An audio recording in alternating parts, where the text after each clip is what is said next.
बिस्मिल्लाहिर्रहमानिर्रहीम। चाफी के एक और स्पेशल प्रोग्राम के साथ मैं हूं मोहम्मद मकसूद। स्पेशल मैं इस तरह से कहूँगा कि आज के प्रोग्राम में हमारे जो गेस्ट हैं वो स्पेशल हैं। मैंने कहीं पढ़ा था कि अगर एक कमरे में बहुत सारी चीज़ें बिखेर दी जाएं तो एक टाइम आता है कि हर चीज़ अपनी अपनी जगह पे चले जाती है, मीन्स कि वो जहाँ की होती है वहाँ पे फिट हो जाती है।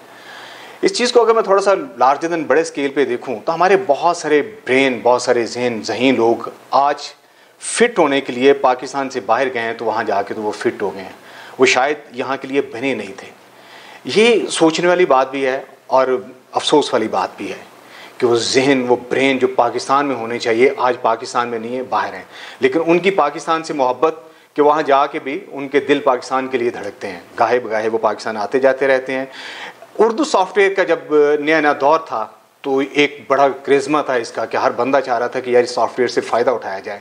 1989 में कंप्यूटर सॉफ्टवेयर में एक इनकलाब आया था जब उर्दू का सॉफ्टवेयर मुतारफ़ हुआ था।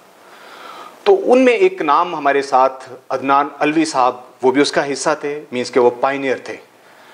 आज वो पाकिस्तान को छोड़ के अपनी खिदमत बाहर वक्फ कर चुके हैं।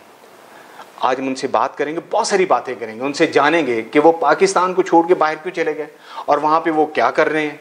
तो ये बहुत सारी बातें हैं जो मैं ही बताता जाऊँगा तो शायद वो मज़ा नहीं आएगा, तो उन्हीं से हम बात करते हैं। अस्सलाम वालेकुम अदनान साहब। वालेकुम सलाम मकसूद साहब, क्या हाल है आप? मैं ठीक हूँ सर, आप सुनाइए, आप कैसे हैं? अल्हम्दुलिल्लाह बिल्कुल। इतना अच्छा काम पाकिस्तान में आप कर रहे थे, मीन्स के वो जो लोग हाथ से थक जाते थे कताबत कर करके आपने उनको एक कंप्यूटर में दे दिया और उसके बाद अचानक आप छोड़ के लेफ्ट करके बाहर चले गए। बस पहले तो मैं बताऊं कि वो वाकई वो क्या कारनामा था जब हमने ये किया है। ये हम उस पायनियर थे कि हमने उस सॉफ्टवेयर को पर्सनल कंप्यूटर के ऊपर डिज़ाइन किया। इससे पहले 2 ही कंपनीज थी दुनिया में जिन्होंने वो उर्दू सॉफ्टवेयर बनाया था और वो मेन फ्रेम कंप्यूटर्स के ऊपर थे। बेसिकली वो पर्सनल कंप्यूटर के ऊपर नहीं थे और बहुत महंगे सिस्टम थे।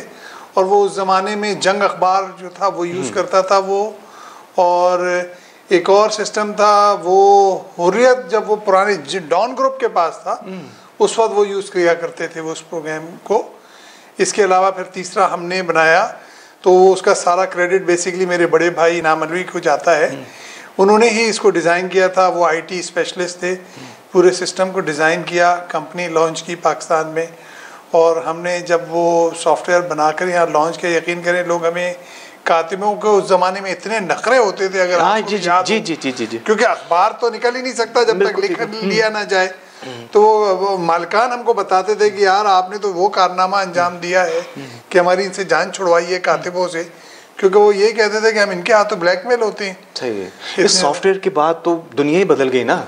बिल्कुल, शायरों की शायरी बदल गई। वो सुना करते थे चिट्ठी जरा सैयद जी के नाम लिख दें, वो बात भी खत्म हो गई। कातबों के तो बड़े नखरे होते थे चिट्ठी लिखवाने के लिए, बकायदा लस्सी पानी खिदमत करनी पड़ती थी। तो दैट मीन कि आपने उनके रोजी पे कंप्यूटर मार दिया। हाँ कह सकते हैं आप, मगर ये कि आपको पता है कि ये सब तो होना ही, लेकिन सर एक खिदमत है बहुत बड़ी, बिकॉज के बहुत सारे पेपर्स इसलिए लेट हो जाते थे कि प्रॉपर बर वक्त वो कातिब ने वो लिखे नहीं जा पाते थे। बिल्कुल। ये ख्याल कहाँ से आया आपको कि ये सॉफ्टवेयर होना चाहिए? ये बेसिकली जब मेरे जो भाई थे इनाम अलवी, उन्होंने इस उर्दू को इंट्रोड्यूस करने से पहले एक मेरे ब्रदर, एक और ब्रदर थे मेरे, ज़हूर अलवी उनका नाम है, तो वो बेसिकली प्रिंटिंग से वाबस्ता थे, प्रिंटिंग इंडस्ट्री से ना। तो हमने उस ज़माने में, मैं तो बहुत छोटा था उस वक्त, कितने साल के थे? मैं इंटर करके शामिल हुआ था उस वक्त और ग्रेजुएशन मेरा चल रहा था जब मैं इस बिज़नेस से अटैच हुआ था। तो उस वक्त मेरे भाई जो थे वो प्रिंटिंग इंडस्ट्री से थे, तो हमने अपने पास एक इंग्लिश कंपोजिंग का, यानी वही उर्दू को इंग्लिश कंपोजिंग का सिस्टम हमने बाहर से लाकर यहाँ लगाया था हमने उस वक्त। तो जब हम इंग्लिश कंपोजिंग किया करते थे तो फिर ये जो मेरे आईटी वाले ब्रदर थे इनाम अलवी, उन्होंने कहा कि भाई ये उर्दू में ऐसा क्यों नहीं है। हमने बताया कि भाई ऐसा तो अवेलेबल ही नहीं है, कोई चीज़ ही नहीं। उनका अगर मैं लेकर आऊँ इसको बनाकर, तो हमने कहा तो बहुत बड़ी मार्केट है, अगर आप ऐसा करते हैं तो इस पे तो बहुत ज़्यादा काम हो सकता है। अलवी भाई एक चीज़ मेरा ख्याल है कि मेरे नाज़रीन भी मेरे साथ इस बात में मेरा साथ देंगे कि आपने ये जो काम चूज़ किया है अपनी शख्सियत के अगेंस्ट नहीं किया। माशाल्लाह आप हीरो किस्म के बंदे, आपको तो चाहिए था फिल्म में जाते उस वक्त तो और भी आपके ज़्यादा हो सकता। जाहिर है एक उम्र होती है बंदे की, और फिर आप कराची से हैं, कराची में तो स्कोप भी बहुत है इस बात का। नहीं, अब इस पे इसका क्या मैं जवाब दे सकता हूँ। नहीं, ये कि वो फैमिली ऑलरेडी कर रही थी, 2 मेरे ब्रदर इसमें इन्वॉल्व थे। तो जब मैंने इंटर पास किया उसके बाद फिर आप पता है उस ज़माने में इंटर पास करके तो मैंने 1 साल का तो एजुकेशन में वैसे ही गैप होता था, तो मैं उनके साथ लग गया। जब उनके साथ लगा तो फिर मैंने ज़्यादा टाइम फिर बिज़नेस को ही देना शुरू किया। फिर मैंने ये जो अपना ग्रेजुएशन किया था इसको भी मैंने एज ए प्राइवेट तौर पर किया। कॉलेज में था मैं, पर कॉलेज कम जाता था, ज़्यादा बिजनेस को टाइम देता था, तो इस तरीके से ग्रेजुएशन किया। बल्कि आपका शुरू से ही आपका ख्याल था कि बिजनेस को आपने टाइम देना है, इन फ्यूचर जो आपने फ्यूचर में बिजनेसमैन एक बनना है, कह सकते हैं। आपके माइंड जो था वो बिजनेस की तरफ ही था। मैंने जॉब जिंदगी में बहुत थोड़े टाइम ही की है, बहुत ही थोड़ा टाइम की है। वो भी इसलिए कि जॉब के कुछ एक्सपीरियंस बाहर से भी लेना ज़रूरी था कि बाहर की मार्केट में कैसे होता है, तो इसलिए जॉब की फिर मैंने बाद में। शुरू से किससे इंस्पायर हैं आप बिजनेस में कि यार मैंने भी इस तरह का टाइकून बनना है? जब हमारे ज़माने में हमारी अगर हम अपनी टेक्नोलॉजी में देखें तो जाफर ब्रदर्स कराची में हुआ करते थे, IBM के डीलर थे बहुत बड़े, और उनके पास बाकी फिर जब क्योंकि IT उस ज़माने में आना शुरू हुई थी पाकिस्तान में भी, उससे पहले इतना रिवाज नहीं था, तो वो लीडर थे उस ज़माने में। तो हम भी चाहते थे कि हम उनको कॉपी करें या उनके फुट स्टेप्स को फॉलो करें, आगे बढ़ें उन जैसे ही। तो मगर ये है कि ये टेक्नोलॉजी इस IT आज भी अगर आप देखें तो इस तेज़ी से चेंज हो रही है कि आप किसी एक मुकाम पर ज़्यादा देर खड़े रह नहीं सकते, आपको अल्टीमेटली अगले स्टेप पे जाना ही पड़ेगा, वरना आप बहुत पीछे आउट हो जाएंगे फिर इंडस्ट्री से ना। ये जितने आप माशाल्लाह कामयाब हुए हैं कि जब कहाँ से आपने सफ़र शुरू किया था और आप माशाल्लाह कनाडा में वेल सेटल हैं जी। तो कहते हैं कि जब आदमी कोई बहुत कामयाब हो जाता है तो उसके पीछे किसी न किसी खातून का हाथ होता है। आप जितने कामयाब, मुझे लगता है बहुत सारी खवातीन का हाथ है। बस ये मेरा ख्याल है सेंसर करवा मींस के एक ही काफ़ी है। एक ही काफ़ी है जनाब, कामयाबी के लिए तो एक ही काफ़ी है। वो आपकी लाइफ में कब आई? वो यकीनन भाभी होंगी। जी जी बिल्कुल। ये आप प्रोग्राम की वजह से मान रहे हैं? नहीं, वो मेरी इकलौती बेगम ही है।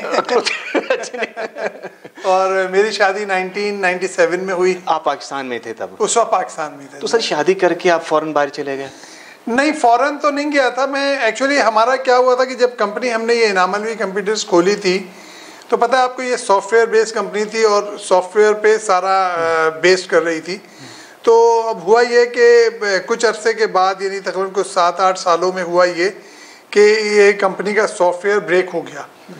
तो इसकी कॉपीज जो है ना फिर मार्केट में इलीगल तरीके से आ गई फिर। तो वो फिर एक ऐसा टाइम था कि फिर हम उसके बाद मज़ीद इसमें कोई अपना टाइम इन्वेस्ट कर नहीं सकते थे इसमें। तो ये मुझे याद आता है कि तकरीबन 1997 में तकरीबन हमने 1989 से लेके 97 तक हमने ये कंपनी चलाई है। उसके बाद इनाम अलवी साहब ख़ुद भी US मूव हो गए और फिर ग्रेजुअली मैं रुक गया था यहाँ पे, और जो हमारे दूसरे ब्रदर मैंने जिनका जिक्र किया वो भी US मूव हो गए अल्टीमेटली। मैं मगर रुका रहा यहाँ पर थोड़ा सा, मैं MBA भी कर रहा था उसके बाद, तो उसके लिए भी रुका रहा।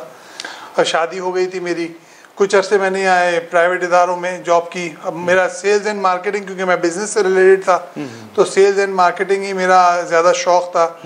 MBA मेरा मार्केटिंग के अंदर है।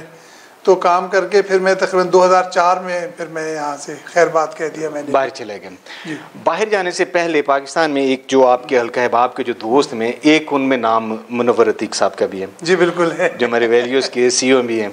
जी बिल्कुल। उनकी ज़बानी हमें पता चला था कि आप बड़े नज़र शनास हैं। अच्छा। वो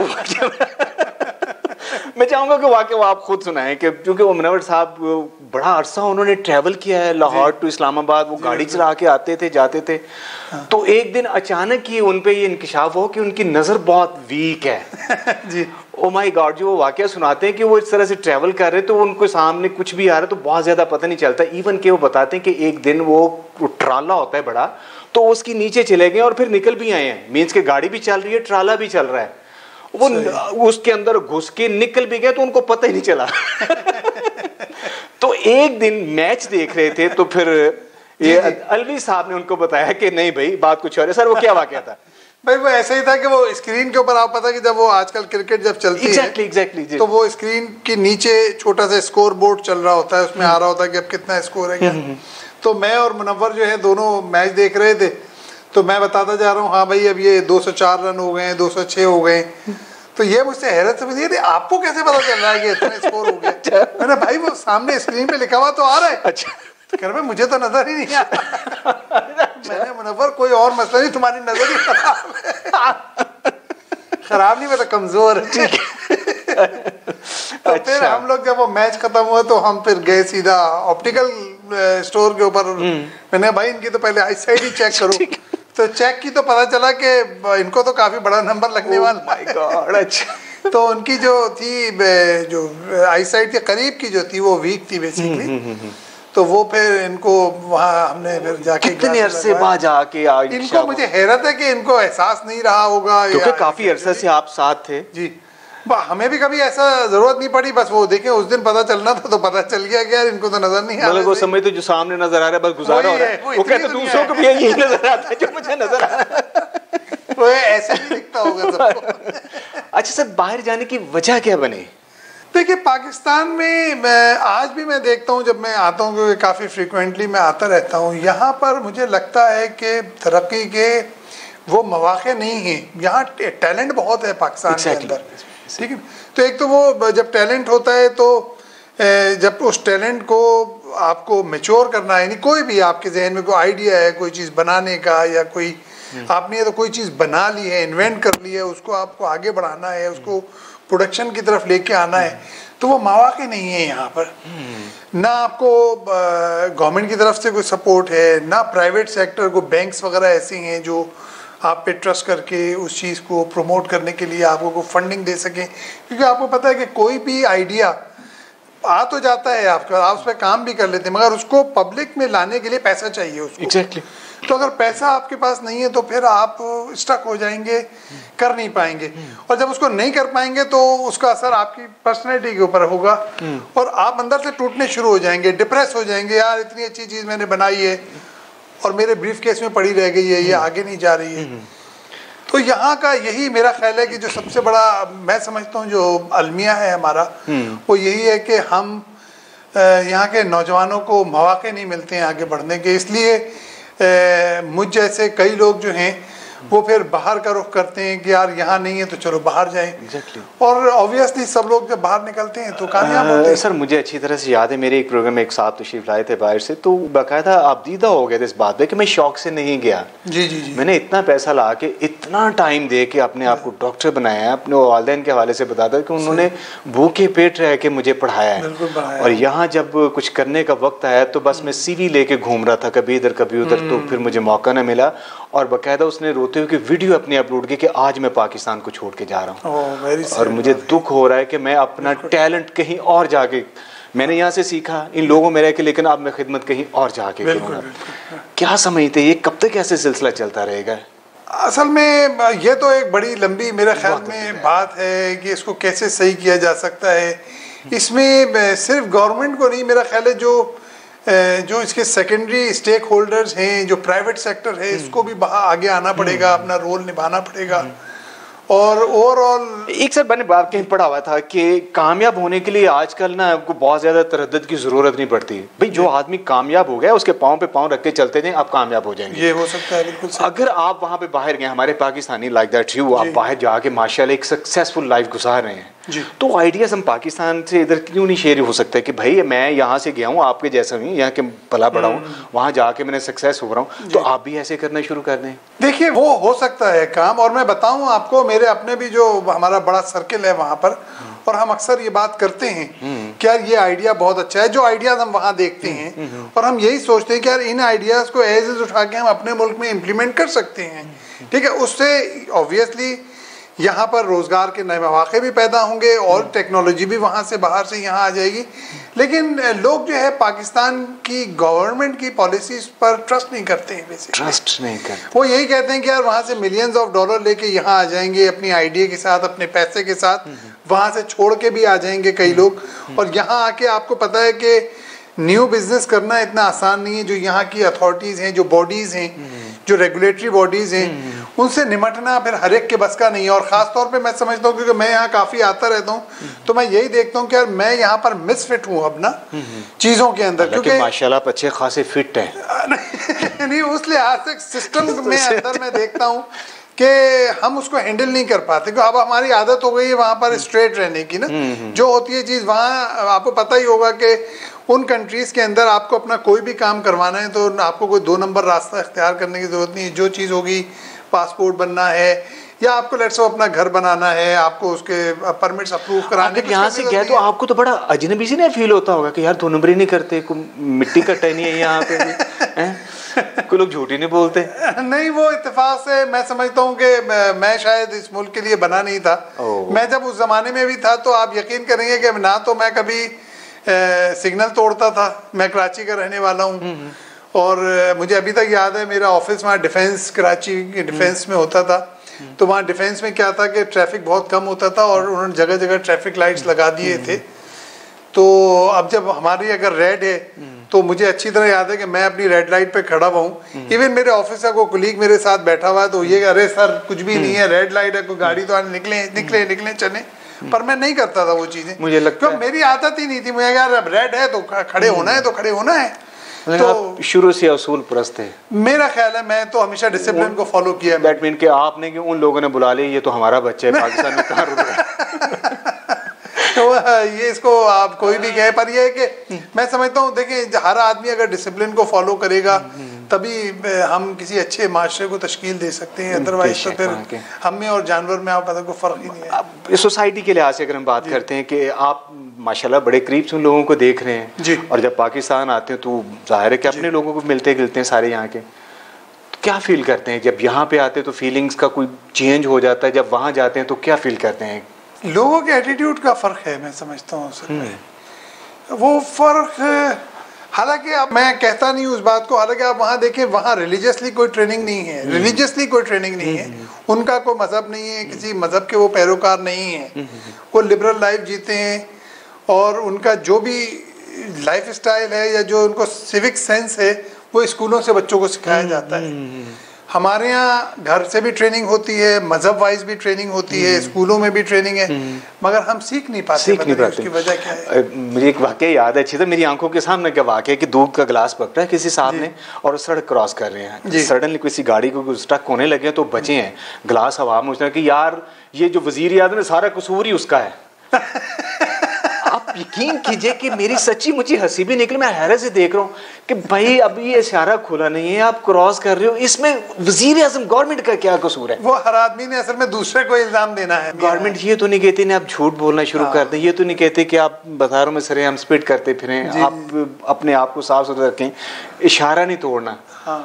जब कोई होता है कसूर तो हम डाल देते यार ये गवर्नमेंट ही ऐसी कहते हैं, बड़ा आसान। और हमारे यहाँ दुकानदार पैसे बड़े अच्छे कमाते हैं इस तरह से, 5 रुपए की चीज़ का रेट बढ़ता है तो वो 10-20 रुपए बढ़ा लेते हैं। कुछ सौदा लेने जाए तो 10 गालियाँ गवर्नमेंट को निकालते हैं, वजीरों को निकाल देते हैं, दुकान गा की सिंपति साथ शामिल कर लेते हैं, अपना वो काम निकाल लेते हैं। मतलब हर काम में अपना एक मकसद रखा हुआ है। अच्छा सर, ये वहाँ आपको किसी ने कहा इस तरह से कि भाई आप ये जो काम कर रहे हैं माशाल्लाह कंस्ट्रक्शन में अब वहाँ पे जी, तो किसी ने आपको कैमरा की आंख से देखने को नहीं कहा कि आप इधर कुछ और भी करें, कोई टीवी कोई वगैरह? पता नहीं क्यों मेरा दिल कर रहा है कि आपको कुछ काम ऐसा कराया जाए। आप करवा लेते हैं। अच्छा जी। नहीं, वो मेरा ख्याल है मेरी नहीं है, मेरा शौक नहीं है। आपकी माशाल्लाह उम्र कितनी होगी? वैसे सवाल तो बड़ा अजीब सा है, आप पूरे टीवी पे पूछ रहे हैं। पूछ लीजिए, बता। मैं ये जानना चाह रहा हूँ सर कि जितना माशाल्लाह आपने यहाँ पे काम किया, फिर बाहर गए हैं और ये 1989 से आप बिजनेस में हैं जी, तो अभी भी आप माशाल्लाह बिल्कुल फिट फाट हैं। ये क्या वहाँ के पानी का, आबो हवा का, वहाँ के लोगों का असर है कि आप वहाँ अच्छे चेहरों को देखते रहते हैं, चेहरे पर ताज़गी रहती है? हमारी तो छोटी सी उम्र में झुर्रियाँ पड़ जाती हैं कि वही वो गिनती के लोग जो देख रहे वो भी उल्टा पुल्टा सारा सुनते हैं। ये फ़र्क पड़ता है सर? फर्क एक तो इसमें बड़ी बात यह है कि मैं तकरीबन 18 साल की उम्र में, जब मैंने बताया आपको 89, तो उस वक्त मेरी एज ही 18 ईयर्स थी। तो एक तो ये है बात, तो मैं को 125 साल का नहीं था। भाभी लोग भी उधर ही हैं? जी, सब फैमिली मेरी उधर ही है। अच्छा।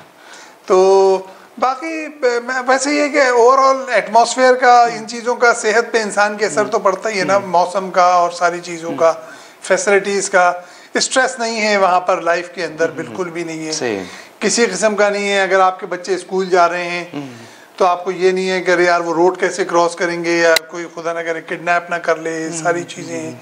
या बच्चा बाहर अगर खेल रहा है तो भी आपको कोई स्ट्रेस नहीं है। आपको पता है कि वो अगर इवन रोड पे भी खेल रहा है तो गाड़ी वाले खुद ही हल्के गुजरेंगे, वहाँ से स्ट्रीट है, उनको पता है शाम का टाइम है, बच्चे खेल रहे होंगे। तो वो क्योंकि मैं जैसे मैंने कहा ना, सिविक सेंस है हर एक को, बिल्कुल ठीक, तो वो उसको फॉलो करते हैं और हम लोग भी उसी तरीके से मुतमईन रहते हैं। तो वहाँ की लाइफ में, और मैं समझता हूँ यहाँ की लाइफ में सबसे बड़ा है कि स्ट्रेस नहीं है। स्ट्रेस यहाँ तो आपको पता है कि आज पानी नहीं आ रहा तो गैस की लोड शेडिंग, अभी एक नई चीज मैंने सुनी है, फिर बिजली नहीं है, तो बेचारा बंदा इसी में नहीं सर, मेरा ख्याल जब भी आप आते हो आपको एक नई चीज सुनने को मिलती है। वो तो मिलती ही है, हम कई चीजों को पाएंगे इसमें। हाँ, वो आप सही कह रहे हैं, मगर स्ट्रेसेस के मामले में यहाँ तो हम खुद कफील हैं। खुद कफील हैं। वक्त उसने के साथ साथ हर काम के बारे में सुना है कि वो तरक्की की उसने ये बना लिया, ये बना लिया। हमारे हर साल जो आदाद शुमार बताते हैं कभी नए मसाइल में आ गए, अब ये आ गया, वो आ गया। अच्छा, हमारे एक चीज़ जो चलती है सर ऊपर की सतह पे, गवर्नमेंट की सतह पे, कि मीन्स के अगर मेरी हुकूमत है ना तो मैंने जो भी काम किया है, आने वाली हुकूमत पे ये फ़र्ज़ होता है कि उसमें से कीड़े निकाले। सही है, ठीक है, वो चाहे अच्छे भी। अब जब वो चले जाएंगे तो जिसने आना उसने उसमें से कीड़े निकालने। वहाँ भी ऐसा ही होता है। वहाँ पर जो अपोजिशंस है ना पार्टीज, मतलब कनाडा के अंदर, वो अपोजिशन का रोल तो प्ले करती है, पर वहाँ पर ये सब चीज़ें नहीं होती। वो पॉलिसीज पर बात करते हैं, पर्सनल एक तो वहाँ कभी बात नहीं होती। पॉलिसीज पे बात होती है कि भाई ये पॉलिसीज गवर्नमेंट ने सही नहीं बनाई है, तो वो सिर्फ आवाम के अंदर अपने मुद्दा रखते हैं वहाँ पर ये नहीं है कि वो कोई प्रोटेस्ट शुरू हो गया है तो लॉन्ग मार्च चल रहे हैं, ये नहीं है। वहाँ जो गवर्नमेंट एक दफ़ा बन जाती है, उनको पता है कि यार इसने अब 5 साल चलना ही है, टाइम देते हैं उसको, क्योंकि आपको पता है आफ्टर ऑल आवाम के हाथ में है कि वो किसको लेके आएंगे। तो भाई अगर गलत परफॉर्मेंस देंगे या सही परफॉर्मेंस नहीं देंगे, 5 साल बाद खुद ही आउट हो जाएंगे, अगली पार्टी आ जाएगी वहाँ पे। तो कनाडा के अंदर मेनली 3 ही पार्टीज हैं। तो जब से मैं गया हूँ तो 2 की हुकूमत देखी है, तीसरे को तो मौका नहीं मिला है अभी तक। मगर ये है कि वो एक उतरती है या वो उसने 2 टेन्योर कर लिए, फिर दूसरी आ जाती है। तो एक तो कंपटीशन, हेल्दी कंपटीशन है, उनको परफॉर्मेंस देना पड़ता है, ठीक है ना। तो और हर पार्टी की अपनी पॉलिसीज हैं, वो उसको लेके चलते हैं, और वो जो इलेक्शन में अनाउंस करते हैं यूजुअली वो वही उसको इम्प्लीमेंट डिलीवर करने की कोशिश करते हैं बेसिकली। तो फेयर सिस्टम है। बड़े बड़े वादे करके वोट ले लिए जाते हैं कि जी इतने खरब दरख्त लगा देंगे, इतने घर बना देंगे। जो देखिए, वो कुछ तो पॉलिटिकल बातें तो होती ही हैं, कुछ तो सब्ज बाग आपको पता है लोगों को दिखाने ही पड़ते हैं, तो वो वहाँ भी होता है। पर ओवरऑल वो इतने अनरियलिस्टिक वादे नहीं होते, रियलिस्टिक वादे वो करते हैं और कोशिश करते हैं वो कि भाई उसको इम्प्लीमेंट कर लें। मैं नहीं समझता वहाँ पर कि वो उनके जहन में ही ऐसा हो कि ये बात हमने सिर्फ इलेक्शन की हद तक ही बोलनी है, करना कुछ नहीं है। ऐसा नहीं होता, इम्प्लीमेंट करने की कोशिश करते हैं। वो नहीं कर पाते वो अलग बात है, पर वो कोशिश करते हैं। सर एक पर्सनल सवाल मैं पूछूंगा कि आपके माशाल्लाह बच्चे हाउ मेनी चिल्ड्रन? मेरी एक बेटी है और 2 बेटे हैं। 2 बेटे हैं। वो आपको फॉलो कर रहे हैं या आपने उनको फ्रीडम दिया कि जो दिल करता है वो करेंगे, बनेंगे? वैसे तो हम फ्रीडम ही देते हैं। मैं स्कूल में जब वो ग्रेड 12 बेसिकली बच्चा कंप्लीट करता है तो उसके बाद उसको वहाँ यूनिवर्सिटी ज्वाइन करता है, तो उसको वहाँ फिर वो अपने सब्जेक्ट सिलेक्ट करता है कि मुझे क्या करना है वहाँ पे। टीचिंग करनी है कैरियर वाइज, या डॉक्टर बनना है, इंजीनियर IT में जाना है, जो भी लॉ करना है। तो वो उसमें यह है कि यूजुअली मैं भी उसी में शामिल हूँ। ज़्यादातर जो पेरेंट्स हैं वो बच्चे को फ्री हैंड देते हैं कि बेटा तुम डिसाइड करो कि तुमने क्या करना है, फिर वो उसको बैकअप करते हैं, सपोर्ट करते हैं। क्या समझते कि आप कोई एक टाइम को, टारगेट को ऐसा सेट किया कि अब मैं जाके तो पाकिस्तान यहाँ पे जो सीख रहा हूँ या कमा रहा हूँ वो मैं पाकिस्तान के लिए कुछ करूँगा? कोई ऐसा कोई ड्रीम को फ्यूचर? मेरा नहीं ऐसा कोई ख्याल, मेरा ख्याल है, पर मैंने देखा है, मैं बताऊं आपको कि कई पाकिस्तानी वहाँ से बेचारे पैकअप करके निकल जाते हैं, कुछ मोहब्बत में, कुछ जोश में, या किसी और सर्कमस्टांसेस की वजह से। जैसे किसी के पेरेंट्स यहाँ फंसे हुए हैं तो पेरेंट्स नहीं आ पा रहे हैं, तो बेचारे वो उनकी खिदमत के लिए या ख्याल रखने के लिए वो आ जाते हैं, मगर वो फिट नहीं हो पाते यहाँ पे।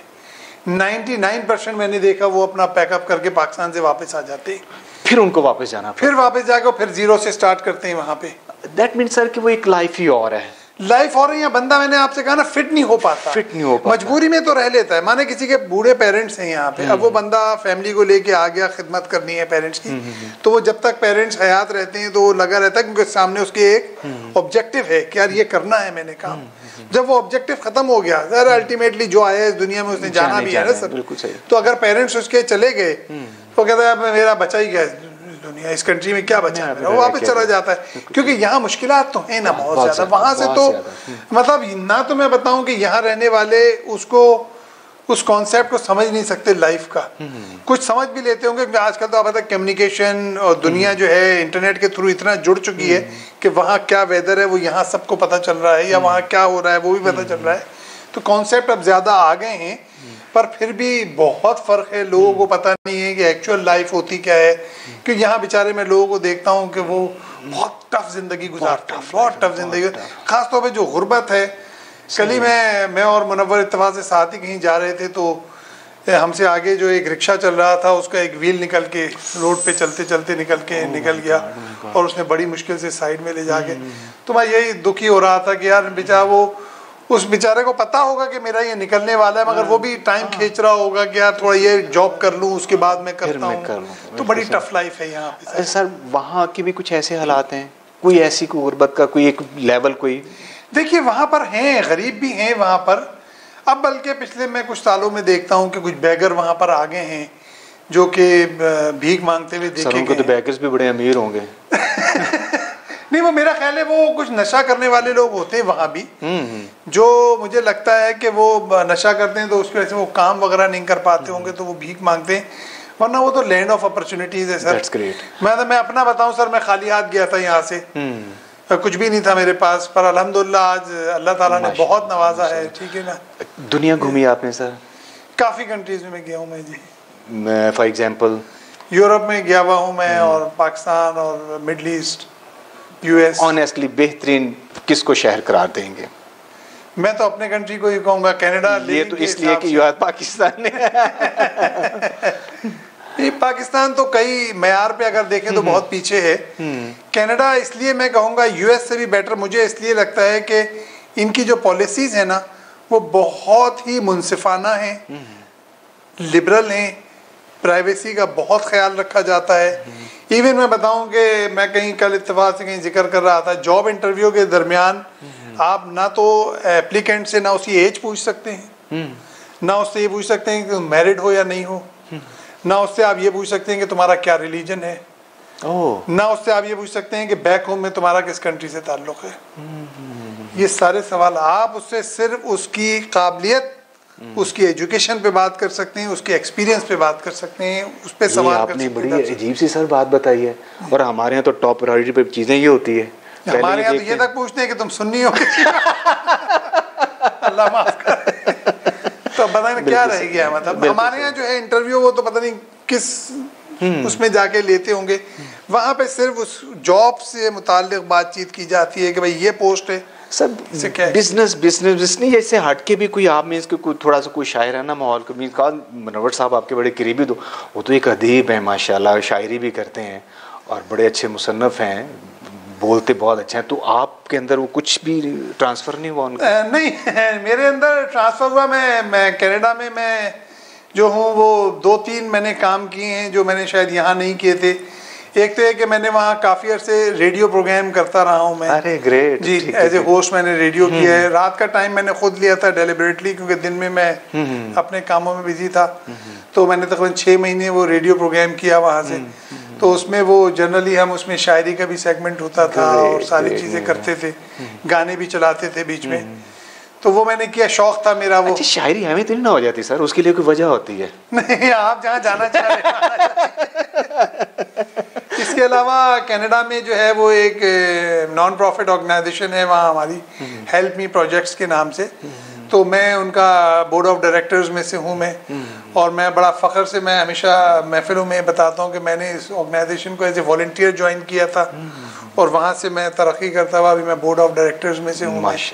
तो ये मैं बड़ा प्राउड फील करता हूँ, मेरी ऑर्गेनाइजेशन है और जो मेरे वहाँ जो फाउंडर डायरेक्टर्स हैं उन्होंने मेरा काम देखा, पसंद किया, मुझे ऑफ़र किया कि आप हमारे बोर्ड ऑफ डायरेक्टर्स में से आएँ। तो मेरे लिए बड़ा प्राउड है, मैं हमेशा उसको कहता हूँ। तो हम वहाँ ये करते हैं कि वहाँ पर फंड रेजिंग करते हैं, उसमें से आधे से ज़्यादा पैसा हम पाकिस्तानी भेजते हैं यहाँ पर। तो हमने यहाँ पर कई प्रोजेक्ट्स हैं जिनको हम स्पॉन्सर करते हैं। इस्लामाबाद में एक ऑर्फनेज है, वहाँ हम उनको फाइनेंशियली सपोर्ट करते हैं। और कराची का जो सिविल हॉस्पिटल है, इसमें हमने कई मशीनें वहाँ पर डोनेट की हैं। और इसके अलावा कुछ स्कूल्स में हम हेल्प करते हैं। तो ये बस मुझे बताते हुए मैं ख़ुद भी बड़ा फ़ख्र महसूस करता हूँ कि ये भी जॉब के साथ या बिज़नेस के साथ हम ये भी काम करते हैं। सही तो बाकी मैं ये समझता हूँ नहीं, ये सर आपको करना चाहिए। ये तो माशाल्लाह हम पाकिस्तानियों के लिए बहुत ज़रूरी है कि हमारी मदद होती रहनी चाहिए। सही है, वो एक अलग है मकसूद साहब, पर मैं इसको इस एंगल से देखता हूँ। और यही मैं अपना ये एक्चुअली मैं मैसेज भी देना चाहता हूँ सारे लोगों के लिए जो भी ये प्रोग्राम इस वक्त देख रहे हैं। मकसूद साहब, अल्लाह ताला ने हमको नवाजा है और हमें जितना दिया है हमें उसी के अंदर से कुछ ना कुछ पोर्शन अल्लाह को ही वापस करना है हमने। और वो जो अल्लाह को हम कैसे, ऑब्वियसली को अल्लाह के नाम चेक काट के तो नहीं देंगे। अल्लाह की जो मखलूक है हमें उसकी हेल्प करनी है असल में। तो ये ज़रूरी नहीं है मैं सोचूं कि जब मेरे पास 1 करोड़ रुपए आ जाएंगे तब मैं अल्लाह की राह में देना शुरू करूँगा। नहीं, अगर मेरे पास आज 100 रुपये ही हैं तो मुझे 100 रुपये का ही कोई पोर्शन निकाल के अल्लाह की राह में देना है, तभी कल मेरे वो 200 होंगे, 200 से 2000 होंगे मेरे ना। तो जब तक मैं अल्लाह के का शेयर नहीं निकालूंगा अपनी इनकम में से, ना तो बरकत आने वाली है उसके अंदर, ना मुझे को फाइनेंशियली तरक्की मिलेगी। तो वो बड़ा ज़रूरी है मैं समझता हूँ। अगर हम में से हर कोई इसको प्रैक्टिस को ट्रायल के तौर पे ही करके देखे, आइंदा आने वाले 2 साल तो देखिएगा ज़िंदगी बदल जाएगी। बहुत अच्छी सर, ज़बरदस्त, बहुत आला, बहुत आला। पाकिस्तानी कम्युनिटी तो आराम से वहाँ दस्तयाब हो जाती है। पाकिस्तानी कम्युनिटी माशाल्लाह काफ़ी कनाडा के अंदर जो है ना एक्टिव है माशाल्लाह। अब और ज़्यादा एक्टिव हो गई है क्योंकि कुछ थ्रू सोशल मीडिया बहुत हमारे यहाँ के कमी वहाँ थी। आज से समझ ले 5-7 साल पहले पाकिस्तानी कम्युनिटी की हम वोट नहीं डाला करते थे, पॉलिटिकल सिस्टम में नहीं थे, एक्टिव नहीं थे वहाँ। इवन वहाँ के जो डेटा आता था ना उसमें यही आता था कि मुस्लिम सबसे कम वोट डालते हैं और मुस्लिम्स में जो पाकिस्तानी है वो और कम डालते हैं, यानी बिल्कुल नहीं वोट डालते थे। लेकिन अब अल्हम्दुलिल्लाह नंबर्स आर चेंजिंग। तो पाकिस्तानी जो है वहाँ की पॉलिटिक्स में भी काफ़ी इन्वॉल्व है, तीनों पार्टीज़ में है पाकिस्तानी वहाँ। और जो इलेक्शंस जब आते हैं वहाँ पर तो भरपूर पार्टिसिपेशन करते हैं। फिर आपको पता है यहाँ के जो हमारे माशाल्लाह बड़े आर्टिस्ट हैं ये जाते हैं वहाँ एवरी समर में अपने प्रोग्राम्स करते हैं वहाँ पे। फिर अब रमज़ान और ईद के वहाँ बड़े मेले सजते हैं। तो बड़ी कम्युनिटी आबाद हो गई है वहाँ पर और बहुत मज़ा है वहाँ। ईद और रमज़ान में हमें लगता नहीं है कि हम पाकिस्तान से दूर हैं। हाँ, ईद बाजार लगते हैं वहाँ पर। तो ये जितने जो खासतौर पर जो लेडीज़ के या बच्चों के जो कपड़े और वो सारी चूड़ियाँ और उनकी ज्वेलरी, रमज़ान में वहाँ भी चीज़ें महंगी हो जाती हैं, टमाटर प्याज बहुत महंगे हो जाते होंगे। अच्छा जी, नहीं इधर तो हम तो कमाई करते हैं जी, रमज़ान तो सीजन होता है हमारा। नहीं, वहाँ तो बल्कि और रमज़ान की इवन जो मेन स्ट्रीम के जो ग्रोसरी स्टोर्स हैं वो रमज़ान की सेलें लगाते हैं वहाँ, डिस्काउंट दे देते हैं। डिस्काउंट देते हैं। उनको समझाएं ना, ये क्या बात हुई है? मुझे कोई दोस्त बता रहा था कि उनके जो नॉन मुस्लिम लोग हैं वो डिस्काउंट लगाते थे मुसलमानों के लिए। हाँ बिल्कुल सर, बिल्कुल लगाते हैं वो। और हमें उनसे ये सबक सीखना चाहिए कि ये रमज़ान का महीना है कि हम अपना प्रॉफिट ही कम कर दें। हम तो डबल कर देते हैं प्रॉफिट। वो डिस्काउंट करके भी हमसे अमीर हैं, हम बहुत ज़्यादा प्रॉफिट लेके हम फिर गरीब के गरीब ही हैं। सर वो रूल जो है ना वो तो वही है जो मैंने आपसे कहा कि आप अल्लाह की राह में खर्च करेंगे तो बन जाएंगे। आप देखें ना, जैसे बिल गेट्स हैं, वो बिलियंस मिलियन डॉलर जो है अपने जो है वो डोनेट किए हुए हैं उसने, और उनकी NGOs चल रही हैं, पैसा जो है वहाँ जा रहा है। वो तो फाइनेंशियली रिटायर हो चुका है उस कंपनी से, उसने कह दिया मुझे अब इसमें से कुछ नहीं चाहिए। कंपनी चल रही है, पैसा जनरेट हो रहा है और पैसा बढ़ रहा है लोगों में। बिल्कुल सही, और अल्लाह नवाज रहा है, बढ़ रहा है सर, बिल्कुल सही है। सर कुछ कहना चाहेंगे पाकिस्तानी कम्युनिटी से? मैं यही कहना चाहता हूँ कि अपने आप को सही करें तो ही हाँ ये माशरा बदलेगा। हम हमेशा इंतज़ार में हैं दूसरे को सही करने के। दूसरे को सही करने से नहीं, अपने आप को सही करने से ही ये माशरा तब्दील होगा। और वो काम हमें कल से नहीं करना, वो काम आज से और अभी करना है। अपने आप को बदल दें, चीज़ें इंशाल्लाह। एब्सोल्युटली। मैं आज का प्रोग्राम अदनान साहब की इसी बात पे ही एंड करना चाहूँगा। वो चीज़ें जो नहीं होनी चाहिए उसका आगाज़ मेरी शख्सियत से होगा, वो नहीं होंगी। फिर किसी दूसरे पे बात करेंगे। आई थिंक बात करने की ज़रूरत ही नहीं पड़ेगा। हर बंदा अगर यही सोचने लग जाए कि मैंने अपने आप को ठीक करना, हम ऐसे मुस्लिम बड़ी खूबसूरत हमारे अंदर एक क़ुव्वत है, खूबी है कि जब हम बिखरे होते हैं, ततर बतर होते हैं, जस्ट अल्लाह अकबर की सदा आती है, सफ़े सीधी हो जाती है। मीन्स कि हम अगर चाहें तो हम इतनी मुनज़्ज़म कौम है, बस एहसास पैदा करने की देर है। रज़ान साहब बहुत शुक्रिया, बहुत मज़े की बात हुई, वक्त कम था, दिल करता है और बातें करते, इंशाल्लाह किसी फॉर्म पे फिर आपसे बात होगी। Thank you very much. Thank you. अस्सलाम वालेकुम जी।